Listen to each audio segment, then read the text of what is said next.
Có một con số sẽ khiến nhiều người phải giật mình. Chỉ riêng vùng đồng bằng sông Hồng của Việt Nam đã có dân số đông hơn toàn bộ đất nước Campuchia. Tức là chỉ cần lấy Hà Nội cùng các vùng xung quanh như là Hải Phòng, Hưng Yên, Bắc Ninh, Nam Định, Thái Bình cũ cộng lại, chúng ta đã có một khu vực đông dân hơn cả quốc gia láng giềng, rộng hơn 181.000 km². Trong khi đó toàn bộ Việt Nam có hơn 100 triệu người, Campuchia chỉ có khoảng từ 17 đến 18 triệu người. Như vậy, dân số Việt Nam đông hơn gấp khoảng từ 5 lần rưỡi đến gần 6 lần Campuchia. Nhưng điều kỳ lạ là diện tích của Việt Nam đâu có lớn hơn gấp 6 lần. Việt Nam rộng hơn 331.000 km² và Việt Nam chỉ rộng hơn Campuchia khoảng 1,8 lần, còn chưa đến gấp đôi. Vậy thì chuyện gì đã xảy ra? Tại sao hai quốc gia nằm cạnh nhau, cùng thuộc Đông Nam Á, cùng có sông Mekong chảy qua, cùng trồng lúa nước, nhưng dân số lại chênh lệch lớn đến như vậy? Câu trả lời không chỉ nằm ở chuyện người Việt Nam sinh nhiều hơn, nó nằm trong địa lý, đồng bằng, lịch sử khai phá, chiến tranh, đô thị hóa và cả một thứ được gọi là quán tính dân số.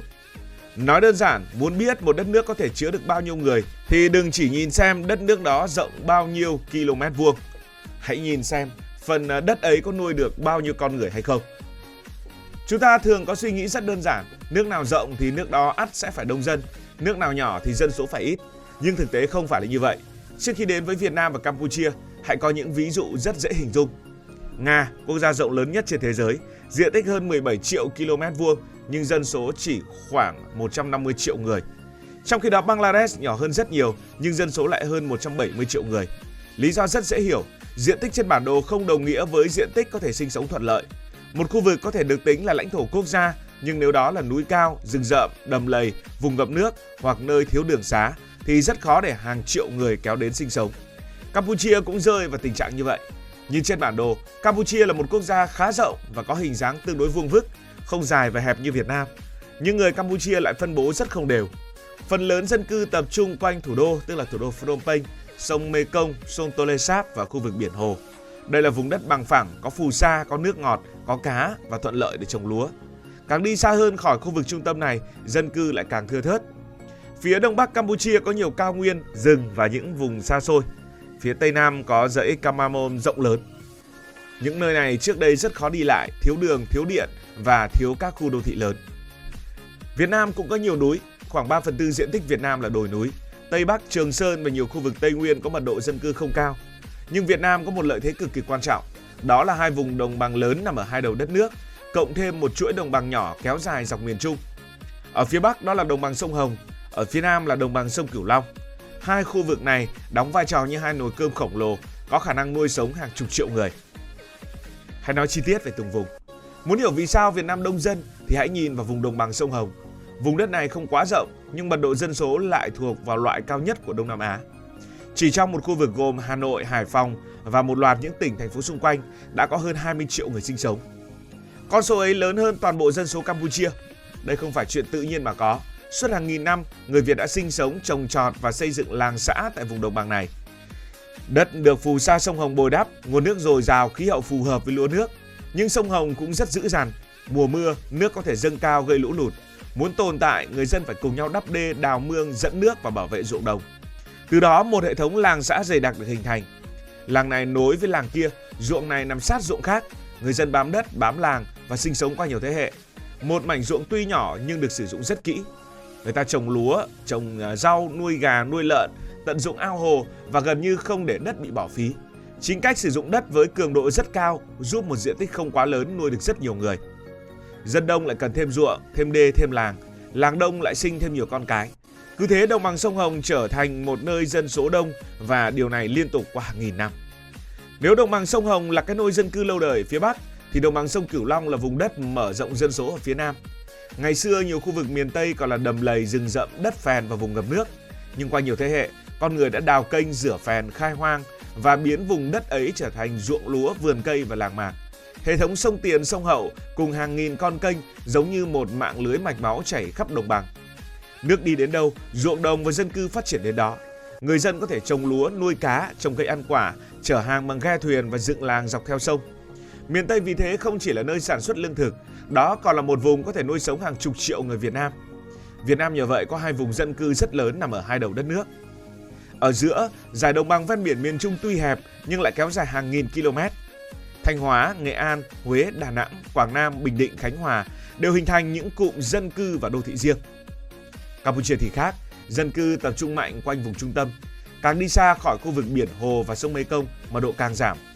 Đó là lý do Việt Nam có thể phân bố dân cư trên nhiều vùng hơn so với Campuchia. Sẽ có người nói, biển Hồ rất giàu cá thì người Campuchia có thể sống ở đây và xây dựng những đô thị lớn của mình. Thì đúng là biển Hồ Tonle Sap chính là trái tim của Campuchia. Đây là hồ nước ngọt lớn nhất Đông Nam Á và là một trong những vùng đánh bắt cá nước ngọt quan trọng nhất trên thế giới. Hàng triệu người Campuchia sống nhờ nguồn cá và phù sa của biển Hồ. Nhưng khu vực này có một đặc điểm rất đặc biệt. Vào mùa khô, hồ thu nhỏ lại. Đến mùa mưa, nước sông Mekong dâng lên và chảy ngược vào hồ. Mặt hồ khi đó rộng hơn gấp nhiều lần. Những cánh đồng, bãi đất và khu vực ven hồ có thể bị ngập sâu. Điều này rất tốt cho cá. Nước mang theo phù sa và chất dinh dưỡng. Cá có thêm không gian sinh sản. Đất đai sau khi nước rút cũng màu mỡ hơn. Nhưng điều tốt cho cá chưa chắc đã tốt cho việc xây dựng thành phố. Một vùng thường xuyên bị ngập theo mùa sẽ khó mở đường lớn, xây nhà cao tầng, dựng nhà máy hay tạo những khu dân cư cố định cực kỳ đông đúc. Người dân quanh hồ có thể sống trong nhà sàn, làng nổi hoặc làm nghề đánh cá, nhưng rất khó biến toàn bộ vùng này thành một dải đô thị dày đặc. Trong khi đó, đồng bằng sông Hồng của Việt Nam đã xây dựng một hệ thống đê điều trong nhiều thế kỷ. Con người dần kiểm soát dòng nước, bảo vệ đất và mở rộng khu dân cư. Cùng là đồng bằng sông nước, nhưng cách con người kiểm soát môi trường khác nhau sẽ tạo ra những dân số rất khác nhau. Nguyên nhân kế tiếp giúp cho Việt Nam có dân số đông hơn hẳn so với Campuchia. Đó là việc Việt Nam vốn có dân số lớn từ rất sớm.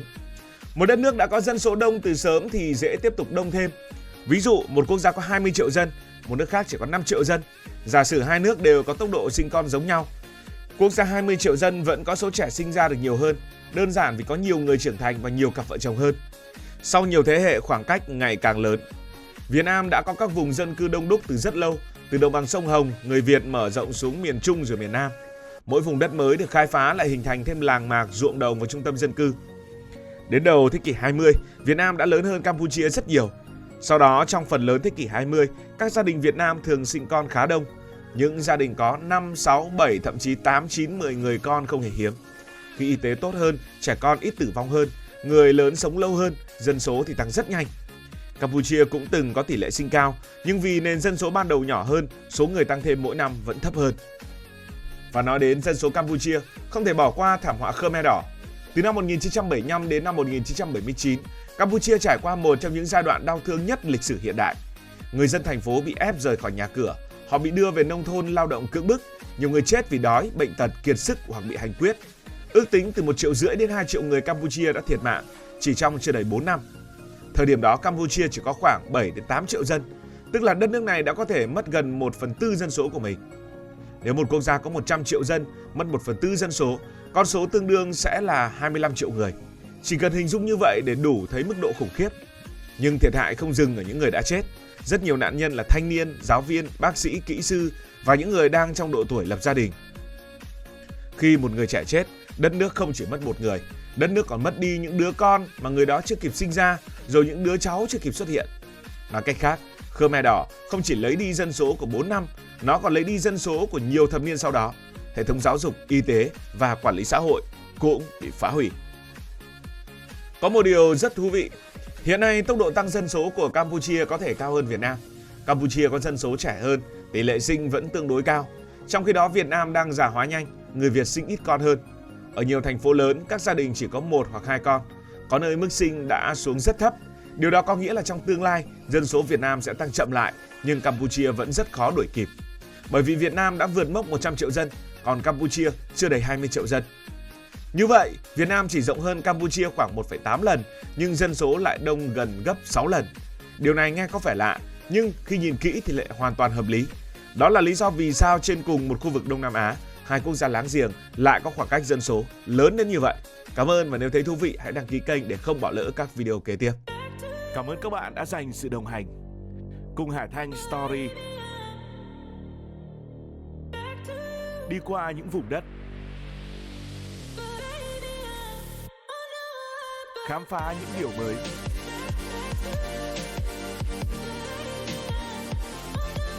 Đừng ngần ngại, hãy để lại những góp ý và xin được hẹn gặp lại.